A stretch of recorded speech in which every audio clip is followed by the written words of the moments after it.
Glorificamos ao Senhor, saudamos ao Senhor por este momento maravilhoso de estar mais uma vez reunidos aqui em torno da sua presença, da presença santa de Deus.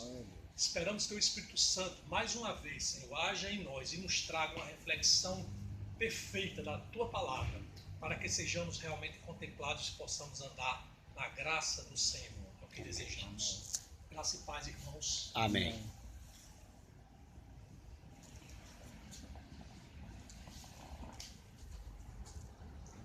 Hoje o tema que iremos abordar, as atitudes do verdadeiro cristão. O que revela que somos cristãos? Você acha que pode se surpreender com Deus? Você acha mesmo que tem o domínio da sua vida? E a quem você entrega esse domínio? A você mesmo? Aos outros? Às coisas materiais, ao dinheiro, à fama, ao conhecimento, à beleza, à juventude, à fortaleza? A quem você entrega? Ou você entrega a Deus? Ou você entrega ao diabo? Façamos essa reflexão. Tenho buscado muito em pregações e mais pregações de pessoas que eu reputo como instrumentos de Deus. Amém. Tenho buscado constantemente na leitura da palavra, que é o habitat do cristão, em orações.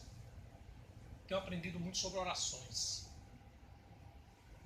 Vi o apogeu agora no sentido de grandiosidade, de eloquência, de número de cristãos na igreja maior, a igreja evangélica maior do mundo na Coreia do Sul, que já está chegando, já tem mais de 800 mil membros.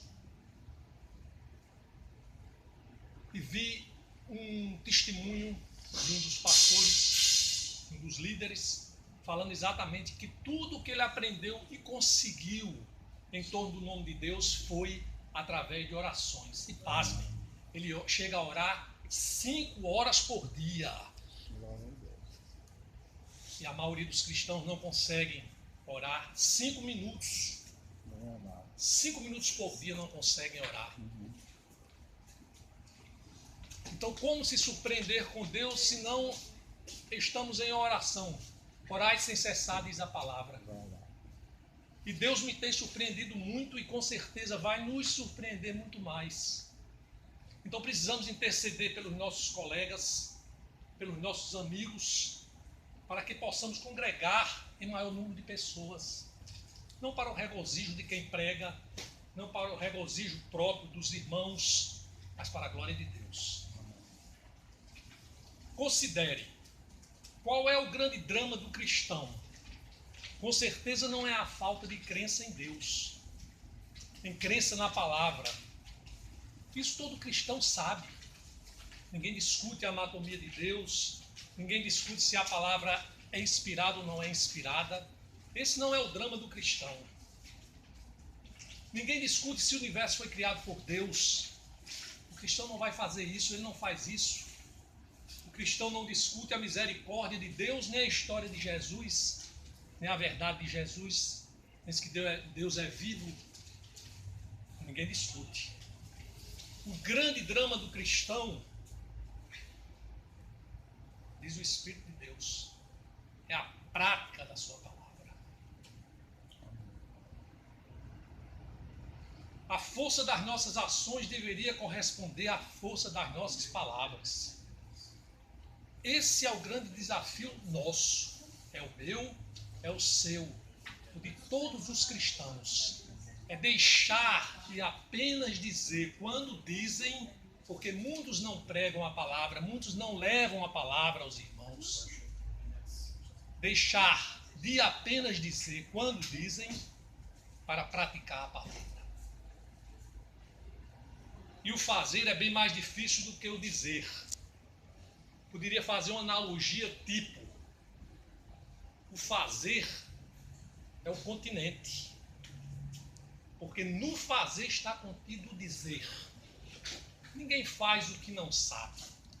Todo ato de fazer, de concreção no mundo, passa pela mente, passa pelo conhecimento. O que não passa são ações meramente reflexivas. São reflexos. Quando você não pensa para agir, você o faz por mero reflexo.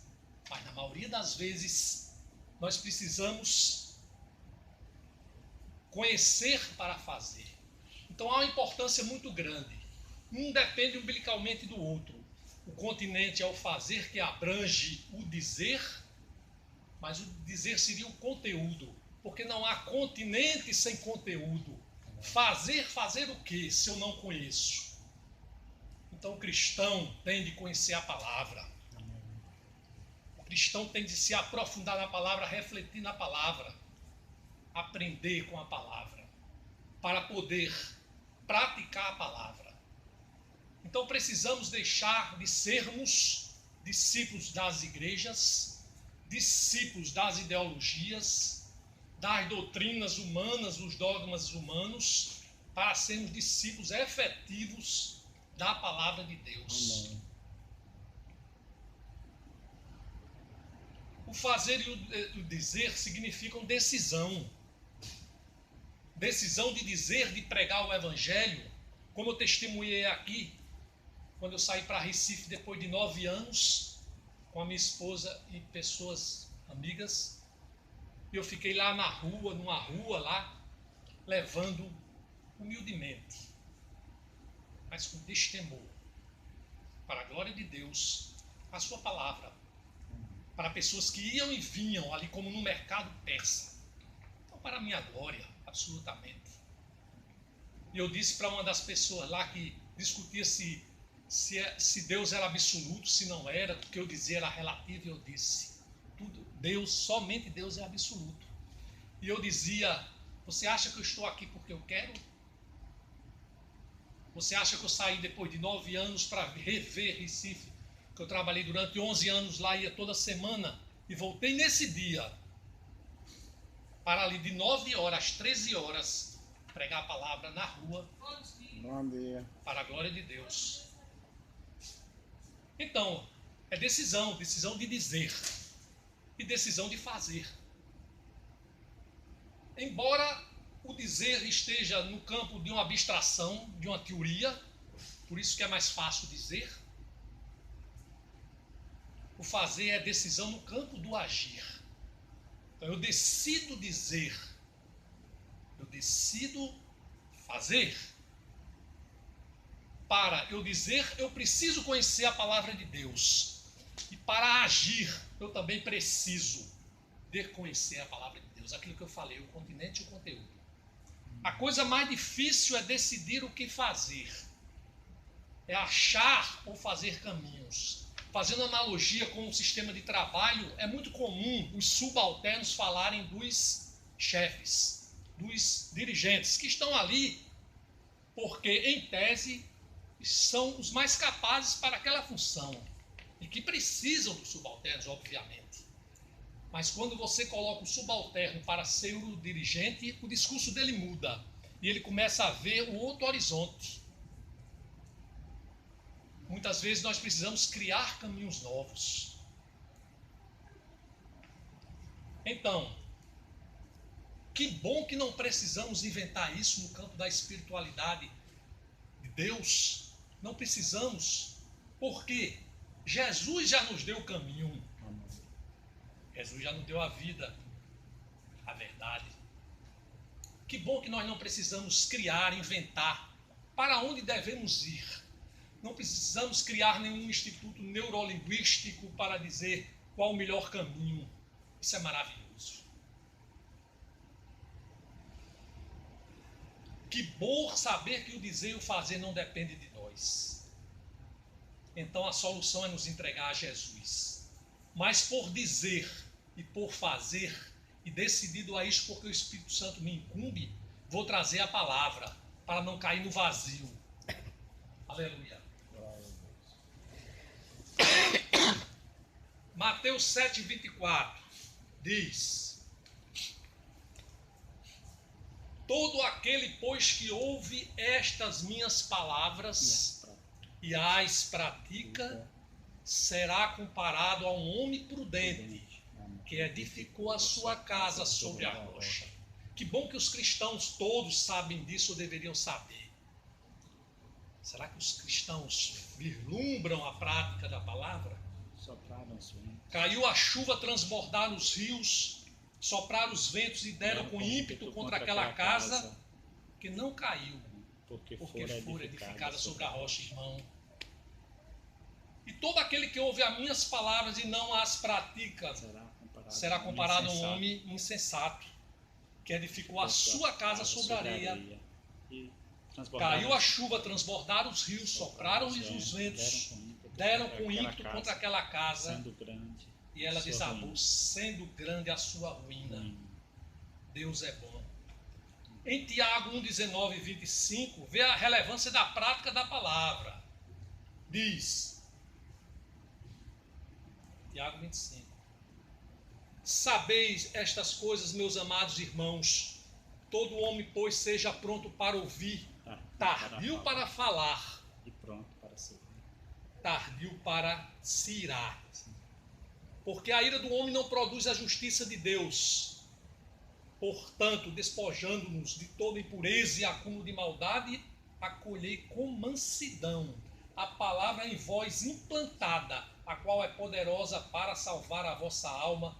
Tornai-vos, pois, praticantes da palavra e não somente ouvintes, enganando-vos a vós mesmos. É o auto-engano cristão.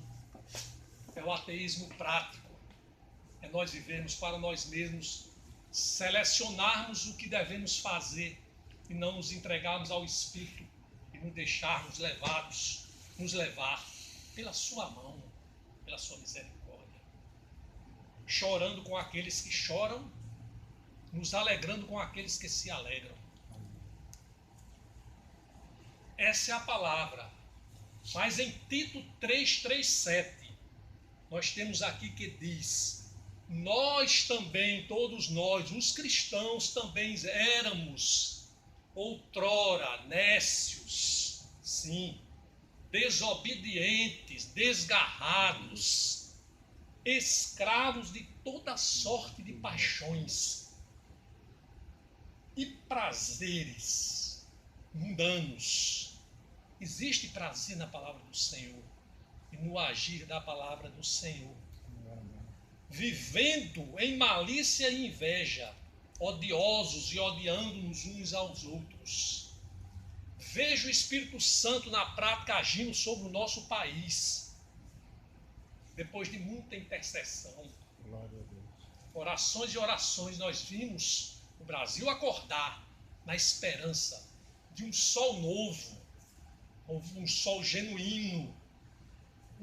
Não que os homens sejam purificados ou vão purificar uma sociedade que já é em si podre, mas que o caminho tem que ser perfilhado. Como eu disse a um amigo meu, todas as pessoas que dirigem o país ou os países estão sob a égide da corrupção tal. Não. Isso é um processo de aculturação, podemos dizer assim, o aculturamento. É um processo de cultura, de educação. E nós cremos que o Senhor age, que o Senhor está agindo. Isso tem de ser nas famílias, tem de ser nos cristãos, tem de ser dentre os cristãos. Glória a Deus. Aleluia, Senhor. Então, quando, porém, se manifestou a benignidade de Deus, nosso Salvador, e o seu amor para com todos, não por obra de justiças praticadas por nós, claro que não, mas segundo a sua misericórdia, Ele nos salvou, mediante o lavar regenerador e renovador do Espírito Santo, que Ele derramou sobre nós ricamente por meio de Jesus Cristo, o nosso Salvador, a fim de que, justificados pela graça, nos tornemos seus herdeiros, segundo a esperança da vida eterna. Aleluia. Amém. Mas ainda continuando, e já rumo ao final, vejamos o que Paulo diz em Romanos 7. Ele diz assim, 7,16: nem mesmo compreendendo o meu próprio modo de agir, falando sobre o agir, pois não faço o que eu prefiro, e sim o que eu detesto. Ora, se faço o que eu não quero, consinto com a lei que é boa. Neste caso, quem faz isto já não sou eu, mas o pecado que habita em mim. Porque eu sei que em mim, isto é, na minha carne, não habita bem nenhum. Pois o querer, o bem está em mim, não porém o efetuá-lo. Porque não faço o bem que prefiro, mas o mal que não quero, esse eu faço. Concluindo, irmão, na palavra, eu quero trazer essa palavra poderosa, como todas são, a palavra que emana de Deus, das Escrituras. Jesus nos ensinou sobre o praticar a palavra numa frase só, que é uma frase, podemos dizer assim, emblemática, no sentido de que ela serve para nós nos responsabilizarmos nela, pelo nosso agir. Quando Jesus diz: tudo quanto, pois, quereis que os homens vos façam, e nós assim queremos, nós queremos que todas as pessoas façam o que nós queremos. Fazei vós também. Assim fazei vós também a eles. Mateus 7, 12. Esta é a palavra. Amém. Pois esta é a lei e os profetas. Então, irmãos, que bom saber que o nosso dizer, que o nosso agir não depende de nós. Se dependesse de nós, tristes seríamos. Mas nos louvamos da graça de Jesus, do amor de Deus Pai, do Espírito Consolador, que nos dá o caminho já traçado. Não teremos nenhum problema a seguir, porque nós já sabemos o caminho. Apenas cabe a nós decidirmos o que devemos dizer e o que devemos fazer sob a égide do poder do Espírito Santo de Deus. Obrigado, Senhor, por este momento, Senhor. Irmãos, agradecemos pela palavra. Agradecemos porque aqui estamos para te glorificar. Agradecer, irmãos, porque aqui estamos para orar para ti. E assim o fazemos, Senhor. Meu irmão, por favor, pode orar. Senhor, nosso Deus, nosso Pai. Aleluia. Graças te damos, Senhor. Te louvamos, Senhor. Te adoramos, Senhor. Te bendizemos. Por mais esta oportunidade rica, Senhor, e abençoadora, Senhor, que nos concedeste, Pai, de compartilhar a tua palavra, Senhor. Estarmos reunidos, Senhor, para refletirmos, Senhor, sobre a tua grandeza, Senhor, sobre a tua palavra, Senhor, sobre o teu querer para as nossas vidas, Senhor. Aleluia, glória a Deus. Em nome do Senhor Jesus, que possamos, Senhor, nos tornar a cada dia praticantes da tua palavra, não somente ouvintes. Que possamos andar, Senhor, por um caminho, ó Deus, que venha glorificar ao teu nome, Senhor, que venha apontar, Senhor, para as outras pessoas, Senhor, a ti, Senhor Jesus, como único caminho, como único Salvador, Senhor, como a razão da nossa existência, Pai. Aleluia. Deus, abençoai a vida desses nossos amados irmãos, Senhor, para que eles possam crescer, Senhor, a cada dia em graça, Senhor, diante de ti, em conhecimento da tua palavra, Senhor. Sem dúvida. Que eles possam, Senhor, cada dia, possamos, Senhor, cada dia nos render aos teus pés, Senhor Jesus, nos tornarmos, Senhor, semelhantes a ti, Senhor. Ó Deus, nos tornarmos obedientes à tua palavra, Senhor. Decidirmos, Senhor, fazer a tua vontade, não a nossa, Senhor. Nos render, Senhor, aos teus pés, Senhor. Nos humilharmos diante de ti, Senhor. Deus é buscarmos a tua face, Senhor. E assim, maravilhoso, Senhor, nos disponibilizar, Senhor, para servirmos a ti a cada dia, Senhor. Glória a Deus. Colocarmos à tua disposição, Senhor, o nosso tempo, a nossa vida, Senhor. Que muitas vezes não fazemos, ó Pai. Que possamos, Senhor, buscar em primeiro lugar o teu reino, a tua justiça, Senhor. Aleluia. Pois sabemos que as demais coisas serão acrescentadas. Ó Aleluia. Ó Deus, nos ajuda, Pai, a amar, Senhor, a ti, Senhor, em primeiro lugar, Senhor, a ti servir, Senhor, a cada dia, Senhor, a nos entregarmos a ti, ó Deus. Ó Pai, a fazer a tua vontade, o teu querer, Pai. Abençoa, Senhor, esta reunião, Senhor. Que ela possa acontecer, Senhor, que outras vidas, outras pessoas possam participar, Senhor. E aqui, ó Deus, contemplar, Senhor, a tua grandeza, Senhor, contemplar a tua misericórdia, o teu amor para conosco. Ó Deus, a ti nós nos entregamos, nos rendemos a ti, Pai, e te agradecemos em um nome santo, precioso do nosso amado Senhor e Salvador Jesus Cristo. Amém. Amém. Amém.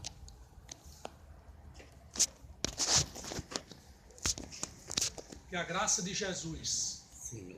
a glória de Deus Pai, a consolação, a conformação do Espírito Santo em nós, seja para toda a eternidade. Em nome de Jesus. Amém. Amém. Amém. Amém. Eu quero